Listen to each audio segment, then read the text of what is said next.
Thank you. I'm Nick Barbash. I'm a senior here at School Without Walls. School Without Walls is a D.C. public school. It's a magnet school on the campus of George Washington University. And as you may be able to see behind me, we do indeed have walls. But the name refers to the fact that we use the city as a classroom, and we take a lot of field trips, and we do a lot of learning outside of the school building. We make the most of our position here in Washington, D.C. And we're very glad to have with us today Congressman Bernard Sanders from Vermont. Congressman Sanders is an independent socialist. He's the leader of the Progressive Caucus of the House of Representatives. And as a progressive school, we are very delighted to have him. So, Congressman Bernard Sanders. Thank you very much. Do I need this? No, I don't need this. I'll give it back to you. I am delighted to be with you. I'm going to chat for a little while, then I'm going to stop and open it up to any questions or thoughts that you may have. And actually, this format is something that I'm very familiar with, because in the state of Vermont, this is what I do all the time. We have about 55 high schools, and I've been to almost every one of them. And the reason that I go out to high schools, and the reason that I'm delighted to be here today, is that one of the issues that concerns me very much is that young people your age, by and large, know very little about how government works, know very little about politics. When we have national elections in the United States, some of you may know that we have the lowest voter turnout of any major country on earth. We call ourselves a democracy, and yet in the last election, fewer than 40% of the people voted. And as bad as that situation is, it is worse for young people under 25 years of age. We're talking about 20 or 25% of the young people voting. And that is a very frightening development, because as those people get older, the likelihood is they will not vote, and the voter turnout will go down, down, and down. And if ordinary people and young people and working people and low-income people don't vote and don't participate in the political system, who do you think is going to be making the decisions? It will be made by the people who have the money, who will make decisions that influence the lives of your family and yourselves, and the decisions that they make, in all likelihood, are not going to be in your best interests. So the first point that I want to make this morning is, if anyone tells you that politics is crap, it's garbage, don't get involved, do not believe them for a moment. The decisions being made every single day at the nation's capital or your city government are of enormous importance to your lives. And if you don't participate, other people will fill that vacuum. So participate, learn, ask the hard questions. That's issue number one. Let me tell you a little bit about myself, because this program deals with leadership, generally speaking. My political profile and who I am and where I've come from is probably different, than any other member of the United States Congress. Now, why is that? For a start, in the House of Representatives, in which there are 435 members, there is one independent. And you're looking at them. I'm the only independent in the House of Representatives. I was elected in 1990 as the first person outside of the Democratic and Republican parties in 40 years, and I'm now the longest-serving independent in American history. Now, how did I get involved in politics? How is my background different than other people? Generally speaking, most people who make it to the Congress start off in the Democratic Party or the Republican Party, and they work their way up and they get elected to Congress. My background is somewhat different. In 1971, a long time ago, the United States Senator from the state of Vermont died in office, and there was a special election. I ran and competed in that election as a third-party candidate, not as a Democrat, not as a Republican. I had no money, and I was affiliated with a very small progressive third party called the Liberty Union Party, 1971. And I thought, I had no illusions that I was going to win this election, but I thought it would be important to go out around the state and talk to people, expressing my views about the state of the economy, the Vietnam War as was then going on, and see how we could do. Well, on election day, the votes came in and I received not 30% of the vote, not 40% of the vote, but 2% of the vote. So the first point that I'm going to make to you today is, don't give up. But I was not smart enough, unlike many of you, I was not very smart, and I said, hey, I got 2% of the vote, I'm going to try again. And in Vermont, which I think is a good thing, we have elections every 2 years for statewide offices and so forth. So another year came in 1972, and I said, I am going to run for governor of the state of Vermont, having won overwhelming support with 2%. What do I have to lose? How much worse can I do? Well, I actually did worse. I went from 2% down to 1%. But the voter turnout was larger, so I got more actual votes, but my percentage went down. Again, being one of those people who's too dumb to know when he's licked, you know, I came back again, and 2 years later, I ran for the United States Senate again, and instead of getting 2% of the vote, I got my total all the way up to 4%. 2 years later, I ran for governor of the state of Vermont, and this time I made it up to 6%. 4 races, and I managed to fight my way up to 6%. Now, see, some of you are smiling. But what you should know, if you check your history, running as a third-party candidate, actually getting 6% of the vote, is not bad. It is very hard because people in our country traditionally are going to vote Democrat, they're going to vote Republican. Asking them to go outside of the two-party system with ideas that they don't necessarily see on television or hear on the radio or read in the newspapers every day, different ideas ain't so easy. So 6% wasn't that bad. But by this time, I also had to make a living and do things like that, live a normal life. So I retired from politics. And then I went about my business as a writer, doing film strips, educational film strips, did a videotape, and so forth and so on. 1981, 5 years later, some people in the city that I live in, Vermont is a very small state, a very rural state. Our largest city is called Burlington, Vermont, where I live. It has all of 40,000 people. It's by far the largest city in the state of Vermont, but compared to cities all over America, very small. Anyhow, some people came up to me and they said, you know, we have a Democratic machine in the city of Burlington. We have a mayor who has served, I think it was 6 terms. They're not really representing the people. They're not dealing with issues like affordable housing, creating a people-oriented waterfront. Our city is a beautiful city located on Lake Champlain. A lot of problems in our city. Bernie, why don't you run for mayor of Burlington? And I was reluctant to do it, but enough people said, do it, so we did it. And we put together an interesting coalition politics. We put together some of the unions, and I'm a strong believer in trade unionism, the workers in the city government who weren't happy with what was going on. We put together neighborhood organizations that represented working people and lower income people. We put together people who were concerned about the environment, especially what was going on in our waterfront. And lo and behold, on election day, it was a 3-way race. There was another gentleman in the race.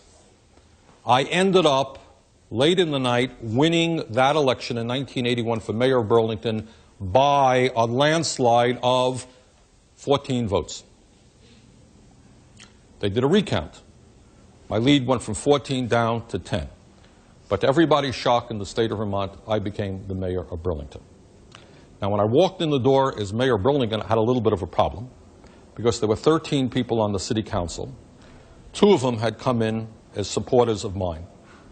But the rest were all Republicans and Democrats, mostly Democrats.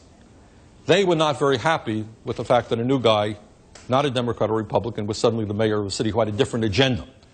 So the very first formal action that the city council took was to fire my secretary. Got it? The one person that I had on my staff, they fired. And they forced me to work for many, many months they wouldn't let me hire my own administration. It was a very, very bitter and confrontational period. Got me very angry.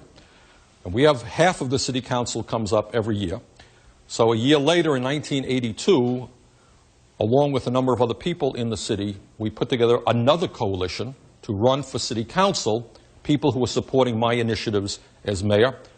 And we won 3 seats, plus the 2 that we had, which was 5 seats, which gave me veto power, which suddenly changed the balance of power on the city council. And the Democrats and Republicans suddenly had to deal with the mayor. And a year later, the Democrats and Republicans ran against me. I won. 2 years later, Democrat, Republican ran against me. I won. 2 years later, Democrat, well, they combined parties, but we won anyhow. And we took on all of the special interest in the city, all of the moneyed interest, all of the powers that be. And one of the exciting things about what I did as mayor was that we came close to doubling the voter turnout. Why did we do that? How did that happen? Because a lot of working people and lower income people who had been ignored for years saw that there was a mayor standing up, fighting the fights for them, fighting for a fairer tax system to break our dependency on the regressive property tax, fighting for a people-oriented waterfront where people can enjoy the waterfront rather than just expensive condominiums, fighting for affordable housing, fighting for youth programs. The woman who was head of our youth office eventually became my wife and did a great job in establishing after-school centers, Little League programs. We were concerned, as every sensible person is now, what happens to young people if they don't have a place to do constructive activity. So we started a teen center in the city of Burlington where kids can come and listen to their loud, terrible music, but do it on their own, and we prefer that than drugs and cigarettes and so forth. So we made sweeping changes all over the city. In 1986, I ran for governor of the state. Well, this time, while I was mayor, I did better. I got 14% of the vote, still far from winning. 1988, I ran for the Congress, and in a strange three-way race, the guy who won was a Republican. He got 34% of the vote. I got 31%. The Democrat got 19%. As slowly, as you can see, moving up the ladder. 2 years later, in 1990, I ran against that same fellow again and won by a whole lot. Got 56% of the vote. I think he got 40%. And I've been reelected ever since. Okay? In Congress, what I try to do is to do what too few people, I think, do. And that is stand with working people in the middle class and lower income people to make sure that we create an economy that works for everybody rather than just the very rich. And what goes on in our country today, and I don't know if they tell you it in your textbooks or what kind of teachers you have, but a lot of what really goes on is not reported in the books. The reality is that in Congress, hundreds of millions of dollars flood into the political coffers of both political parties, the Republicans much more than the Democrats. I started in 1990 a group called the Progressive Caucus, which now has some 55 members. It is the most integrated caucus, rural, urban, black, white, Hispanic, women, men. And our function is to represent working families, to make sure that all of our people in this country can have a decent standard of living. But the most important reality about politics, which is not talked about enough, is the power of money. Go to any of the websites that are out there that deal with campaign finance reform, and what you will find is that the White House, members of Congress, members of the Senate receive huge amounts of money from wealthy people, big money people. Every once in a while, you'll see the president go to a little fundraising dinner in Washington. And any of you can go to that fundraising dinner, too. The only problem is, you know how much you have to pay to get into that room? About $25,000 a plate. But I want to tell you, it's a very good dinner. And you can get an extra cup of coffee. Service is very good. So for me, at $25,000, you can go to dinner with the president. Now, why do people pay the $25,000? And that's just a small part of what they pay. Because they understand when they put that money in, their needs get taken care of and not the needs of your families. So instead of talking about raising the minimum wage so that everybody in our country could have a living wage, we don't talk about that in the Congress because the people with the money are not interested in raising the minimum wage. What do they want? Well, they're millionaires and they're billionaires. That's not enough. They need a tax break. So the president's tax proposal will give the average millionaire a $90,000 tax break. The richest 1% will get 1/3 of all of the tax breaks. The same amount, the richest 1/10 of 1% will get the same amount in tax breaks as the bottom 89%. Is that fair? Of course not. It's totally absurd. So we'll cut back on education. We'll cut back on Medicaid. We'll cut back on the needs of our veterans. We'll cut back on the needs of people who are in trouble in order to give huge tax breaks to the rich. But is that an accident? No, that's the way the system works. And what I try to do, along with many other members of Congress, including your very excellent Congresswoman, Eleanor Holmes Norton, who does an excellent job, is to bring working people, the middle class, together to stand up and fight against big money, and that is a tough, tough fight. So that's a brief synopsis of how I got to where I am, and a little bit of what I am doing, but this is your program, not mine, so I'm happy to take any questions or thoughts that you may have, and please don't be shy. Okay, who has the first question? I do. Okay. You said that you support the rights of the working class. Yeah. Why do you believe that the United States so violently tries to overthrow other forms of government, such as socialist governments, such as what happened in Chile in 1973 and in Cuba? Why is the United States responding with such moneyed interest? Good. Excellent question. Everyone hear the question? Okay. If you look, and not enough people do, and that gets me into a whole other issue, which is the media, which I want to talk about, because I'm very concerned about the media today and the degree to which a few corporations control what we see, hear, and read. But if you check American history, you know, sometimes the president will tell you, well, we're always defenders of freedom. We believe in freedom. But if you check history, what you will find is that in many years, especially in Latin America, which way back from when President Monroe developed his Monroe Doctrine, we have the right to own Latin America, and we will tell any government there what we want to happen. That's the simple truth. So throughout our history, we have overthrown many, many governments. We didn't like their form of government. In the case of Chile, in 1973, what you had is an election in which a guy named Salvador Allende won the election. Problem is, Nixon and his friends didn't like him. Why? Because Salvador Allende fought for the poor people and the working people of their country. He believed that the resources of Chile, their copper mines and so forth, should belong to the people. And he won a free election. No one denied that for a second. It was a tough election. Didn't win by much, but he won a free election. There was another election. His party got more support.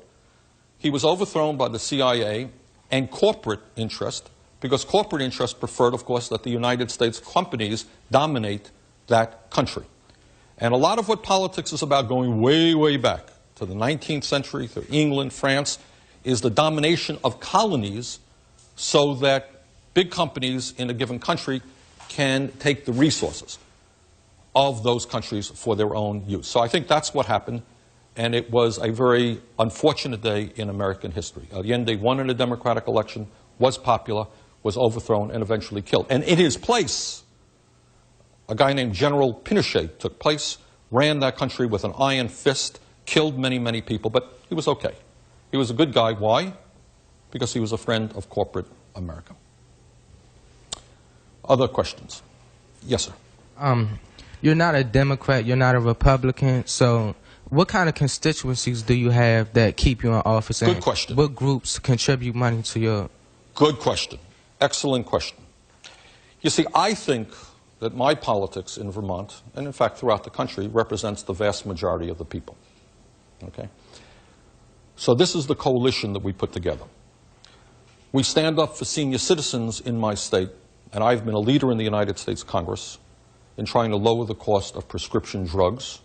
Now, you talk to some of your grandparents about whether they can afford the prescription drugs they need. It is an outrage that we have people who die in this country, who get sick because they can't pay the prices that the drug companies want them to pay, and in our country we pay by far the highest prices in the world. So I say with seniors, and we meet with seniors a whole lot, we're going to fight to lower your prescription drugs. We're going to fight for a strong prescription drug benefit under Medicare.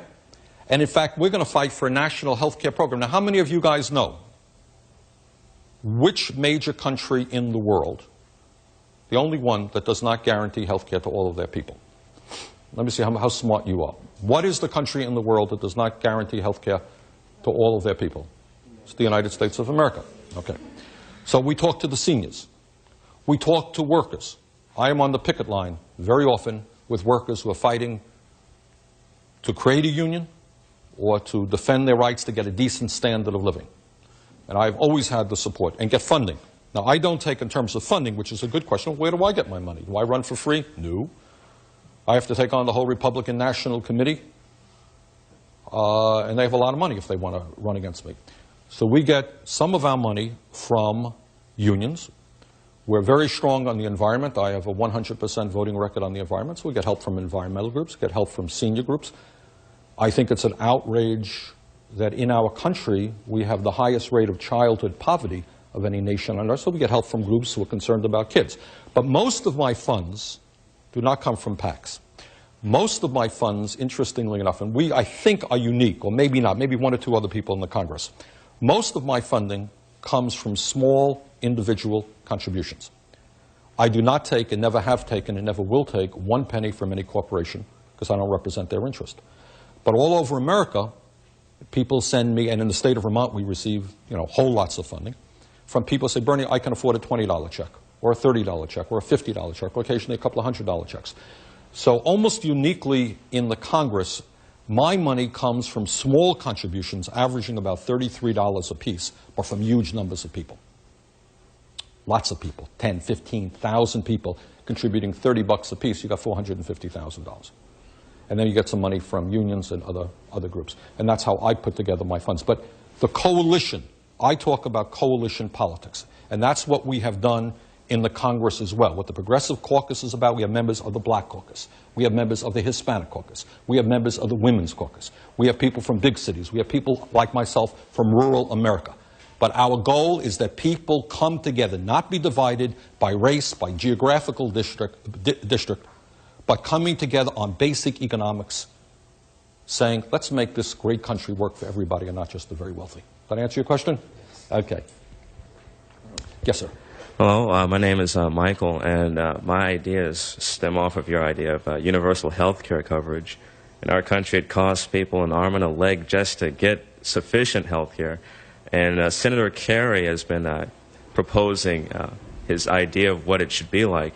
Would you describe yourself as a supporter of his plan, or would you provide modifications, or do you altogether have your own plan as to how our country can provide universal health care coverage? Okay, Michael, excellent question. And you're raising a question, at least in my state, and I'm sure in every other state in this country, is way up there on the top. So let's just deal with a couple of facts, and I'm glad you asked us this. As I mentioned a moment ago, and as you understand, disgracefully, the United States is the only country in the industrialized world of wealthy nations that does not guarantee health care to all people. Now, if tomorrow somebody were to say that in the city of Washington, or in the state of Maryland, or in the state of Virginia, or in the state of Vermont, you can't go to school unless your family has $50,000 a year. People say, well, that's crazy. Everybody has a right to an education. But do you know, way back when, that wasn't always the case. Public education came because people fought. They said, our kids are as good as the wealthy kids, and they deserve an education and an equal opportunity. Other countries have made that assumption correctly about health care. All right? Everybody can get sick. Everybody can get hit by a car. Everybody can come down with a terrible disease. Now, why should it be in this country that if somebody has a lot of money, they can go to the best hospitals, the best doctors in the country, but if you're a working class person and you work in a place where they don't provide health care or minimal health care, you're going to go bankrupt paying for that, and you're clearly not going to, despite what anyone tells you. If you think the middle class or working class gets the same type of health care as the rich, you're fooling yourself. All right? So most countries in the world have come up with different formulations. All right? But what you should know, I spoke last year, it was a very funny thing. I talked to kids from England and college kids, and I said, well, show me your health care card. And they all laughed. In England, everybody has health care. They don't even have a card. Go to the doctor of your choice and so forth and so on. Here's the facts about health care. Number one, 41 million Americans have no health insurance. On top of that, there are many, many more who are underinsured. Michael, what do I mean by underinsured? You know what I mean by that? You don't have sufficient... You wouldn't be able to raise sufficient funds to get the health care you need to provide for your illnesses. Right. You may have some health care coverage to cover you if you got hit by a bus, but you have a large deductible. And you know you're sick, but you're not going to go to the doctor because you can't come up with that $100, right? Okay. Meanwhile, we spend twice as much per person. Here's the first point to make. Compared to all the other systems in the world which provide health care to all of their people, we spend twice as much per person as any other country. Now, why is that? Because to a large degree, our system is not geared to provide the best quality health care to all of the people. It is geared primarily for what? What is it geared for? What are the insurance companies there for? What is the drug companies there for? What? Profit. So here you have a situation, let's just deal with the drug companies. Year after year, the drug companies are the most profitable industry in America, and yet they charge the American people the highest prices in the world. They pay their CEOs, in some cases, tens of millions of dollars a year. But they contribute huge amounts of money to campaigns, campaign contributions, advertising. They have 600 lobbyists. on Capitol Hill alone. Very, very powerful. When you see the president do a fundraiser, mark my words, the drug companies will not be far away. Okay? So the first thing we have to do is create a healthcare system which is not based on profit and greed, but on providing good quality healthcare to all people. I believe in what is called a single-payer system. I don't know if you're familiar with that concept. And basically what it says is you don't need private insurance companies. That what we should have, and I believe it should be administered at the statewide level, because I think it would be more efficient to do that rather than in Washington. But essentially, everybody has one card. You're in one publicly funded insurance company, and it provides freedom of choice and quality care to every American. We can do it. Study after study has shown that you can do that without spending any more money than we're currently spending and providing health care to all people. You take the profit motive out of it, you take the bureaucracy out of it. You have one insurance company, he has another insurance company, he has another. It is a huge amount of bureaucracy which we waste money on. We want to put money into health care, and a simple system, publicly funded, can do that. Okay? Other questions? Yes, please. Hi, how do you feel about the University of Michigan undergraduate and law school cases on affirmative action? I believe in affirmative action. I believe in affirmative action. And I think, given the history of our country, affirmative action, not only for minorities but for women, is appropriate. So that's the simple answer. Other questions? Yes, sir. You said that you represent the views of a majority of Americans. I believe we do, yeah. Why do you think that that the Republican Party now controls the entire Congress and the White House? Is the liberal coalition sort of? Well, let me tell you something. I'm not a liberal. I'm a progressive, and there's a difference. Now, I'm kind of liberal, but I am more of a progressive than I'm a liberal. And I want to talk about that. But let's talk about why the Republicans are doing so well, because that's an important question.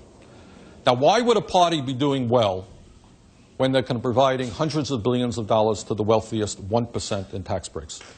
Well, we can understand that the richest 1% would be very delighted with them, right? But what about the other 99%? Why do they get some of those votes? Well, there are a couple of reasons. Let me go to an issue that I'm now spending a great deal of time on, and I want you to think and think hard about. Okay, it is the media. We're on C-SPAN. Let me congratulate C-SPAN for doing what I consider to be an excellent job, allowing people with different points of view to be heard all over America. But C-SPAN is only one small part of the whole media scheme of things. Who owns NBC? Does anybody in this room know who owns NBC? No? You see, you should be knowing these things, and you should be thinking about this. Who owns NBC? Is NBC just a little old independent company that out there trying to get all the news and presenting all points of view? NBC is owned by General Electric, one of the largest corporations in America. What might be the conflicts of interest between a company like General Electric and NBC, the outlet that it owns, the network that it owns? Is there a conflict of interest, or do you think that NBC will be, General Electric really wants to give you all points of view? What do you all think? What's their bias? Do you think they're going to stand up for it? Do you think they're going to focus on the needs of working people? Let me give you an example. General Electric, like many other large corporations, over the last 20 years, has laid off large numbers of American workers. Our manufacturing base in America is disintegrating. You all know what I'm talking about when I talk about that? It's not talked about very much. You don't see that on television. What do I mean about that? Many of our parents worked in factories. I know it's not a sexy job, but they were able to make a decent amount of money. Where are those jobs gone? Overseas. To what countries? All right. Why do companies like General Electric run to China? How much does a worker in China make? Well, they make something. I don't know. Give me an idea. I want you to study these things. And by the way, before I go further and forget, we have a website, which is a good website. We update it every day. It's called Bernie.house.gov. Bernie.house.gov, or you can get it through the congressional website process under Vermont. Okay? And we talk about these issues. But here, I'm just going to give you an example about General Electric. General Electric, a very large corporation, which has laid off, my guess is hundreds of thousands of American workers, at least tens of thousands over the years. Rather than paying somebody in the United States 15 or 20 bucks an hour, a living wage, they prefer to throw that person out on the street and go to China. In China, they pay people 30 cents an hour, 40 cents an hour. They don't have to worry about unions, because if anyone tries to form a union in China, they get thrown in jail. They don't have to worry too much about environmental regulations, because the Chinese government wants to attract industry, doesn't have too much in the way of environmental regulations. It's a great place to do business. Now, do you think that NBC will be talking about that issue too much? No, I don't think that they will. Okay? General Electric throughout its history has been anti-union. They don't like unions. Do you think they're going to be talking about how you can form a union, or the fact that workers in unions make 25% more than non-union workers? Do you guys know that? No, I don't think so. General Electric owns a lot of financial services, investment companies, and so forth. Are they going to talk about the power of investment companies and how some of them can screw consumers? I don't think so. And it's true for all the other companies. There's a guy named Rupert Murdoch. How many of you have heard of Rupert Murdoch? Who is Rupert Murdoch? Well, he owns a lot more than Fox. Rupert Murdoch is a gentleman from Australia whose father owned media in Australia. And he took that and expanded in Australia, expanded in England, expanded in Eastern Europe, is now in China, and owns in this country the New York Post and Fox Television. He is an extreme right-wing billionaire. And when you watch Fox Television, you should not have any illusions that you're watching an independent television network. What you're watching is an adjunct of the Republican Party. Every one of their hosts are extreme right-wing. And that is true for other cable stations as well. Very serious problem. And one of the issues that I am working on is that in a time in America, we have a handful of corporations like General Electric, Viacom, huge corporation owning CBS, Disney, huge corporation owning ABC, AOL Time Warner, huge corporation owning CNN, Rupert Murdoch's News Corporation owning Fox, New York Post, other media outlets all over the world. As bad as that situation is, who owns the Washington Times? Yeah, what about that guy? Does he believe in democracy? Well, you should study it. It is important to understand who owns what. Washington Post is owned by a big corporation. Are they focusing on the needs of ordinary people? Do they deal with the real issues? Give you one example. Of all of the economic issues facing our country today, I'm going to throw out a very simple one, and I want you to think about it, because you guys are the future of this country. I want you to understand it. In the last 30 years, we have seen an explosion of technology, right? When I was your age, they didn't have computers. They didn't have emails. They didn't have faxes. I was Mayor of Burlington, a big revolution. We got a fax machine in City Hall. Okay, you're all laughing. You think that's ancient history. It's not ancient history. 20 years ago. Now, with all, you have robotics, you have factories that are much more productive. The point being that every worker in America is much more productive with all of that technology, correct? Would you assume that given the explosion of that technology and all of the skills that American workers now have, you would assume that the average American worker is now working fewer hours, making more money? That your parents are saying, wow, man, 30 years ago, they used to have to work 40, 50 hours a week. Isn't it great? We can work 25 hours a week now because we have all of that technology, and we have really solid middle-class incomes, no problem sending you guys to college. Healthcare is not a problem. Taking care of grandma. Is that the reality? So the $64 question is, what happened in a 30-year period with all of the technology? And the reality is that the average American today, not the rich, but the average American is working longer hours for low wages. In my state, it is not uncommon. We're a rural state. We're not a poor state, but we're on the lower end of things. It is not uncommon at all to speak to workers who do not work one job, do not work two jobs, but occasionally work three jobs. Now, how did that happen? With all of that technology, why is not our standard of living for the average middle-class person going up? But while the middle class is disappearing in many ways, shrinking, what's happening to the people on top? They are getting richer by the barrelful. In the last 20 years, the people on top have made out like bandits. And now, of course, they want more in the way of tax breaks. How often do you see that issue discussed on television? Oh my God, they must have missed that issue. But the latest scandal, what about that Peterson case? You see a little bit about that? Every night. What about O.J. Simpson? You heard about that? Every night. But you see, what the media will do is not deal to a large degree with the issues facing the middle class and explain, okay, if the middle class is shrinking, if we have the highest rate of childhood poverty in the industrialized world, if the rich have gone phenomenally richer, we got a problem. Now, we may disagree as to how we solve that problem. We've got to lay it on the table so that we can begin. What kind of society we want? Michael here raised the question about health care. You believe in health care for all people, Michael? How many of you believe in health care for all people? Raise your hands. Well, you know what? So do the people in Vermont. So do the people all over America. Not the President of the United States, not the Congress. Okay? Why aren't we discussing that reality about how we can have a health care system that shouldn't cost us any more than the current health care system? It ain't going to be on NBC very often. I can tell you that.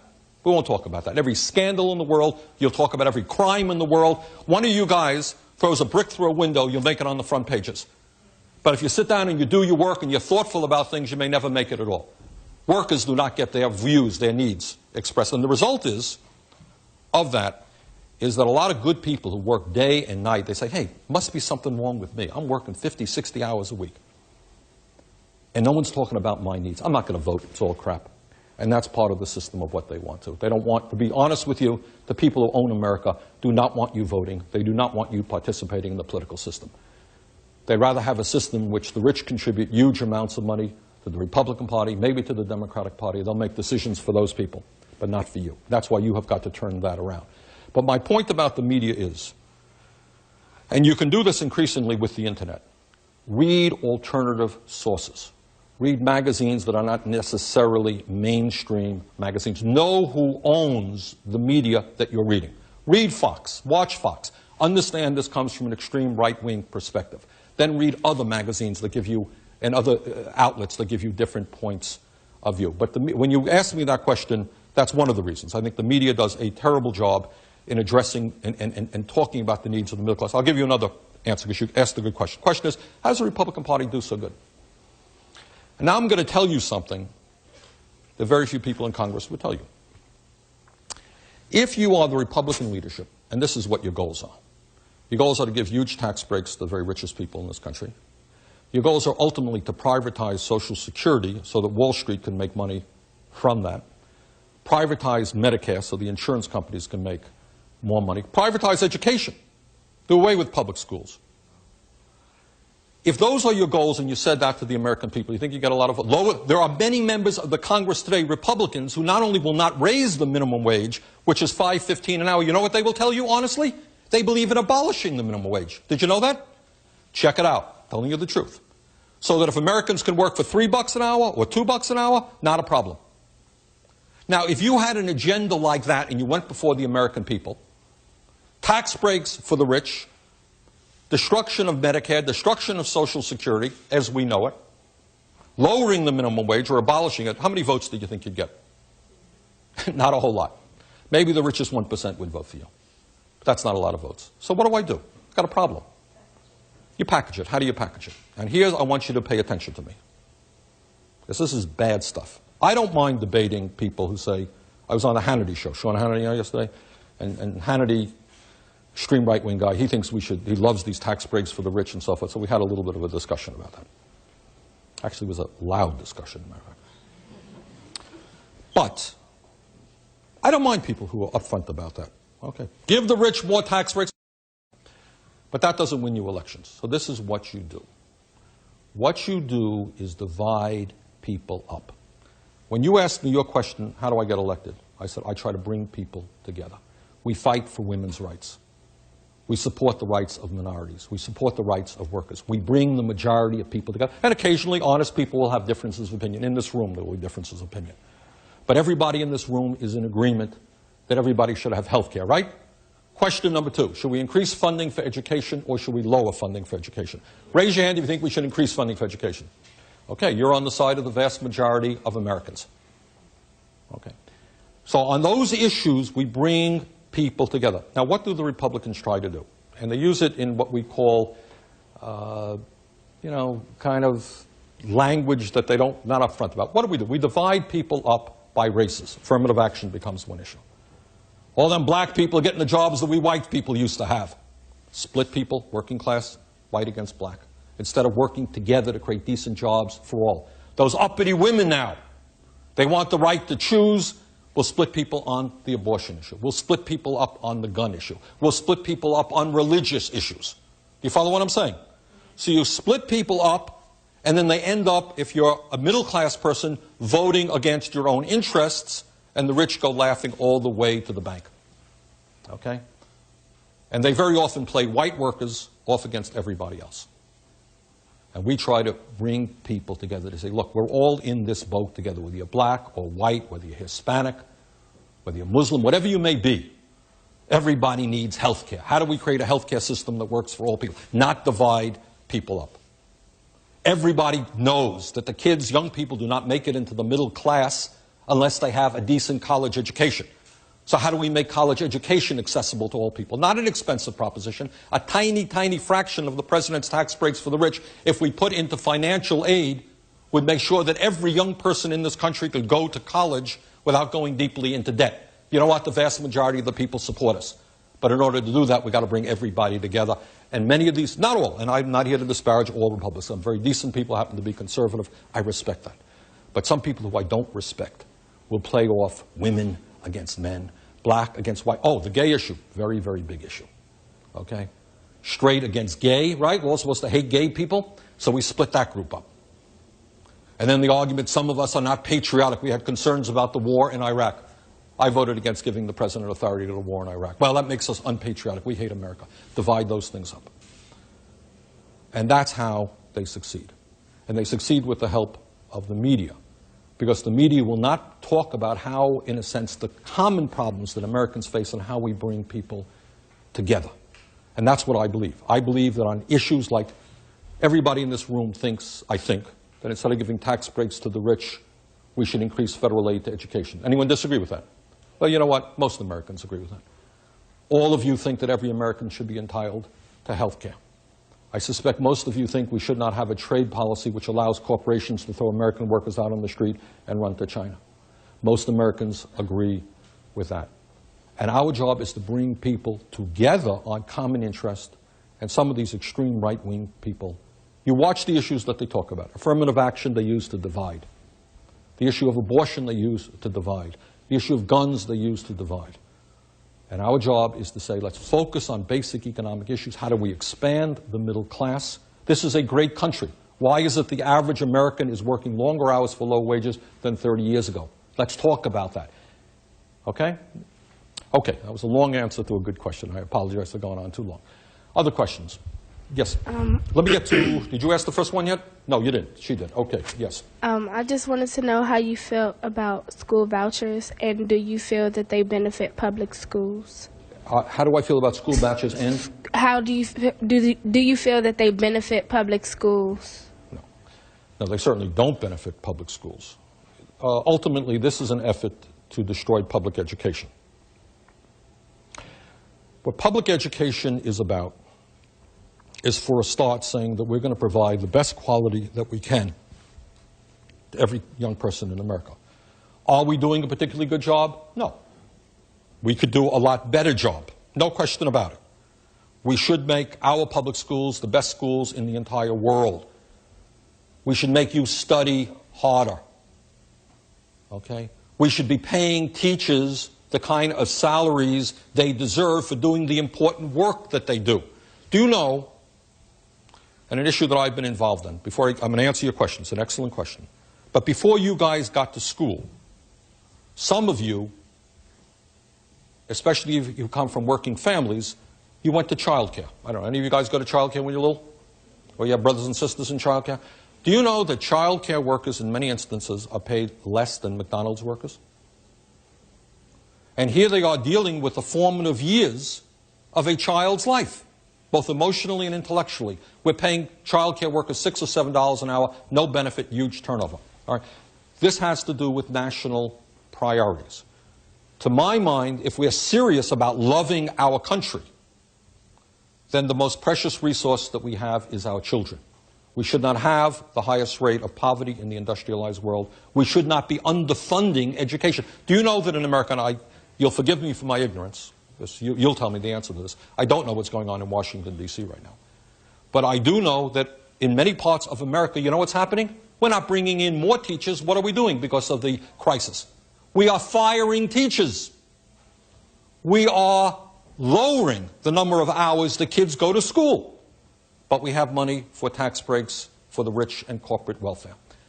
So to answer your question, what vouchers are about, what public education was about, is education for democracy. We bring everybody in the community together. Some are rich, some are poor, some are black, some are white. And we learn how to live together, how to discuss things together, how to love each other as American citizens, respect each other. And we pride ourselves on what we learn. Well, some right-wing Republicans don't like anything that is public. They believe in private, private, private. So what they want to do is take money out of public education and say, we're going to start a private school. Now, when you start a private school, some private schools are great, not against private schools. In America today, most of the kids who go to private schools come from upper-income families. Pay their teachers. Schools are very, very good. It's the breeding ground for the, very, very wealthy. Now, what they want to do, if you start a private school, what we will say in the private school is, okay, we're going to start a private school, and unless you have a following admission level, unless you have exams, you can pass exams of this level, unless you're a really good kid in school, you're not going to get into that room. You're not going to get into our private school. Or maybe you have a disability. You're not going to get into that school. So we're going to take the cream of the crop. Now, that may be a very good school. And it costs money to have that school. What happens to the rest of the kids who may not have done so good on an exam when they were 7 years of age? Well, we don't have quite that much. We're going to dump them into that school over there. Yeah, there'll be 40 or 50 kids in a class, but we got that good school over there. So I believe that we adequately fund education in this country, which we're not doing. What we have done with education in America is leave it to the cities and towns. In my state, a small rural state, education is primarily funded through the property taxes, which is a regressive property tax. In our last statewide elections, 42 towns said they could not vote to increase property taxes. Meanwhile, federal aid to education, whether it's special education or whatever, is minimal. So to answer your questions, no, I do not believe in vouchers. I believe their ultimate goal is to destroy public education, to have a segregated educational system, not primarily on race, but on class. And that is wrong. We have got to, if we're serious about the future of this country, then we're serious about education. You fund it. Respect your teachers. We should have the best people in America going into teaching, and they should be paid commensurate with their responsibility, which is important. People who educate you play a very important role. We've got to respect that. Okay, other questions? Yes, please. You're saying that the majority of Americans share your views on issues like health care, and I'd like to believe that's true. What do you think needs to be done to get the majority viewpoint expressed in places like Congress and the Supreme Court, in the White House? Well, you need a political revolution. Other than that, it's not difficult. That was a joke, guys. All right. The issue is that money has so much power in this country. Okay, this is the power of money. Money owns the media. So they will tell you, basically, they will focus on issues that they want to focus on and ignore important other issues like the healthcare crisis and the need for a national healthcare system. Money determines who gets elected to the Congress. The president, as I understand it, will be spending $200 million on radio and television ads, primarily TV, for his primary election to become the Republican candidate for president. Guess what? The president does not have any opponents. $200 million. Where does that money come from? Well, it'll come from the wealthiest people in this country. So what's the antidote to that, which is pretty tough stuff? The antidote is real campaign finance reform that says to the president or anybody else or any candidate for Congress, you can't take out, we have members in the Senate, my guess is, could be wrong about this, I don't think I am, but about 1/3 of the United States Senate is millionaires. What do you think about that? 1/3 of the people you know millionaires? More and more people are running for office who are rich themselves. So what they do is they take out their checkbook and they write themselves a check for $50 million and they're off and running and they got a good campaign. Do you think that's what democracy should be about? So what you need is campaign finance reform, which basically says, in a democracy, I don't have the right to outspend this guy by 20 to 1 because I'm rich. There'll be a maximum amount that can be spent. So campaign finance reform is very important. Opening up the media, and again, C-SPAN, I think, does a good job. But demanding that media is not just owned by large corporations. And by the way, if the president's deregulation media effort is successful, the FCC will allow fewer corporations to control the media. You'll be seeing cities in America where there'll be one company that owns television, radio, and newspapers. So you've got to democratize the media and allow different points of view. Ultimately, to answer your question, we will not be successful if we have voter turnouts of 40% and if 20% of the young people vote. You guys are the future. And you have got to participate in the political process. When the majority get moving, if we have 70 or 80% voter turnout, our side wins. If it's a 40% voter turnout, their side wins. And the last point, again, is, I think, coalition politics. You bring people together around common interests. But it means understanding that politics is important, and all of you. You don't have the luxury, in my view, of saying, oh, I don't want to get involved in politics. If you don't want to get in politics, then your job that you're hoping to get may go to China. You may not be able to go to college. When you get sick, you may not have health insurance. If you have little kids, little brothers or sisters, they may not have good child care.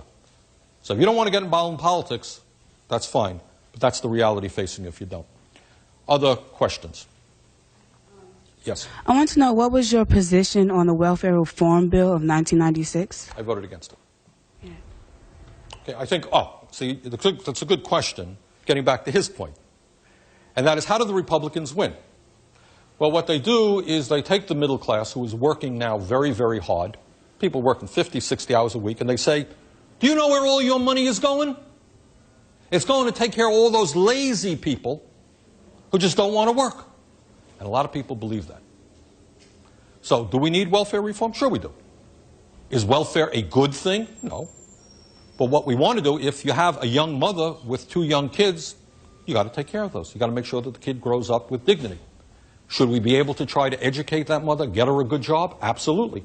To do that, what are the things you need? You certainly need education, you need childcare, you need transportation. What you don't want to do, and especially as the economy goes south and gets worse, you don't want to say to somebody, well, we're taking away all of your benefits for your kids, there are no jobs, good luck to you. Well, how am I supposed to provide health care for my kids? Not my business. So welfare reform is good depending on what it means. But what that was about was an effort to really turn the middle class against the poor. You with me? Okay. So I voted against that bill. How do you feel about D.C. being taxed without being represented? Well, you see, I'm in a funny position. How many folks are there in D.C.? Anyone know? 570,000? Well, in my state of Vermont, there are 620,000 people. So we're the 3rd smallest state in America. We're a little bit bigger than Washington, D.C. We have 2 United States senators and 1 United States congressman who has full voting rights. What do you guys got? Well, you have 1 excellent congresswoman, but she doesn't have the right to vote in many instances. Is that fair? So I come from a state which is just a hair bigger than you guys, so I can't say that that's fair. It's not fair. So I believe that Washington, D.C. should be treated as national capitals are all over the world, and people here should have full representation in the United States Congress. Now let me ask you a question, which I suspect you know the answer. Why don't you have that representation? Raise your hand and tell me why. Somebody who hasn't talked yet. Some of the silent guys. We have any silent ones? All right, who wants to tell me why you think Washington does not have that representation? Yes. Right here. Well, it's been turned into a partisan issue for many. It is a partisan issue for many Republican. What's the answer? Simple answer. Let's not beat around the bush. What's the answer? What? What percentage of the vote did George Bush get in Washington, D.C. in the last election?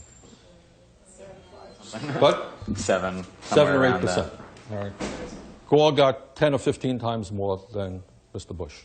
Do you think the Republicans are going to allow for 2 United States senators and 1 full voting member of the House of Representatives in a city which is certainly never in the foreseeable future going to vote Republican? No. period. End of discussion.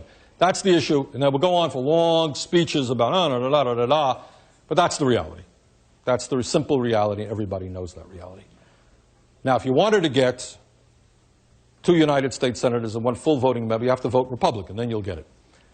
But so long as the politics is what it is right now, because right now, who controls the United States Senate? 50-49 and 1 independent. It is from the state of Vermont, by the way, in the Senate for the Republicans. And if you had 2 United States senators there who were not Republican, and this is a progressive city, so it's not only that it would not be Republicans, they would be at least progressive Democrats, maybe independents, closer to my point of view.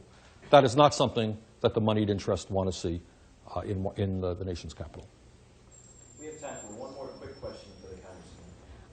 Hi, my name is Tanisha, and I wanted to talk a little bit about the youth. I feel about the youth programs and different things. Yes, money has a lot of power, but I also feel that the public voices have power too.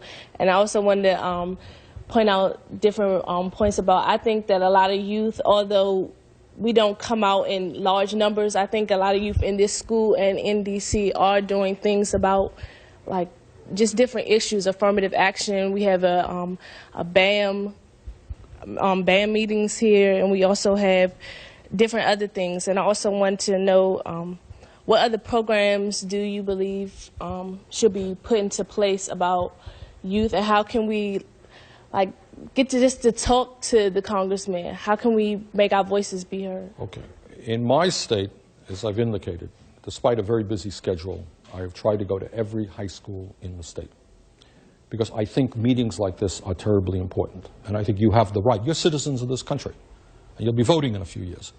But even if before that, you have the right to hear what members of Congress believe, and you have the right to question them and say, look, these are our concerns. That's what democracy is about. So what I would do is write a letter to your local leaders, to the people you want, and bring them right here into the school. And many of them will come, I believe, okay? You have power. If you say, look, here's a letter signed by 80 people. Please come and talk to us about A, B, and C. We're concerned about it, okay? That's number one. Number 2, in terms of youth issues in general, the first thing that I want to say to you is you are a very bright group of young people. And I'm sure you wouldn't be here if you weren't, and you're hard workers. What we have got to fight for is to make sure that every person in this room and every young person in America who wants to go to college is able to go to the college of his or her choice, you know, if she can get into that college, without worrying about the financial implications. Right now, kids are getting out of college $30,000, $40,000 in debt. Do you know that? And a lot of lower income kids are saying, gee, I don't know if I want to go get $30,000, $40,000 in debt, because there may not be a job there when I get out, okay? That's absurd.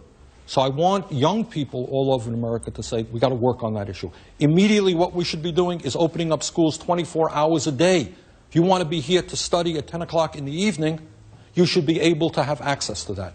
In Vermont, we're now trying to get health care facilities into schools, dental care, doctors into schools to take care of the special needs of young people.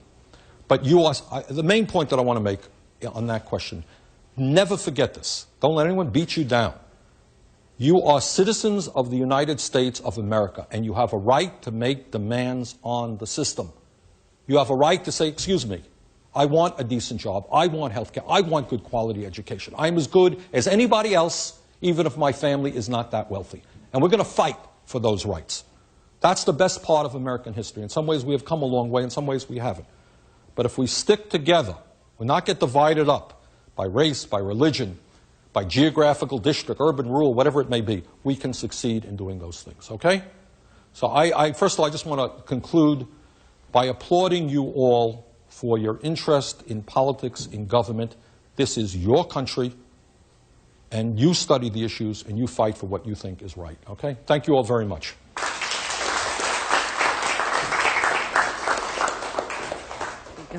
Good morning, Congressman, and thank you. Thank you very much and welcome to School Without Walls. On behalf of our students, our faculty, and certainly our parents, I'd like to welcome you and thank you for what I'm sure, knowing my children, was a very engaging conversation, to say the least.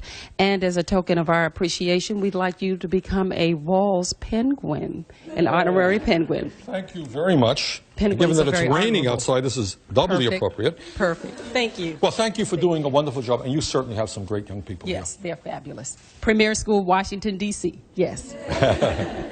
Okay, thank you.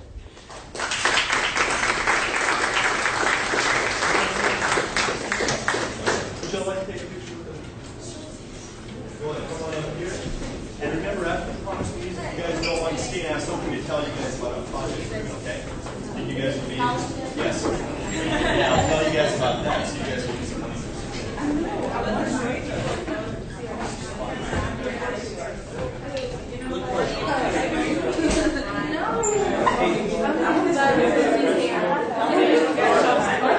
Yeah, the principal can come and get right in right next to the congressman, and we'll see how we can fit everybody.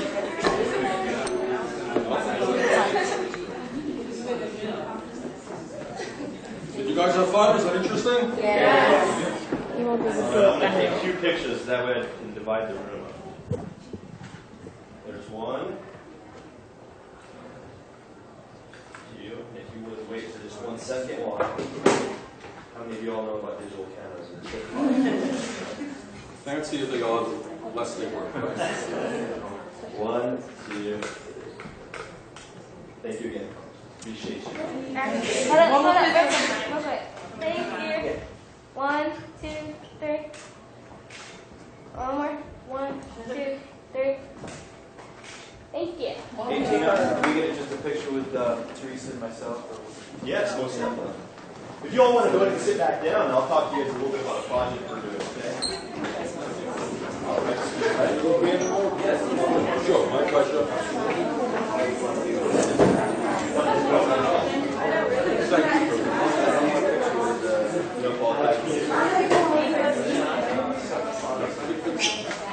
All right. Still recording.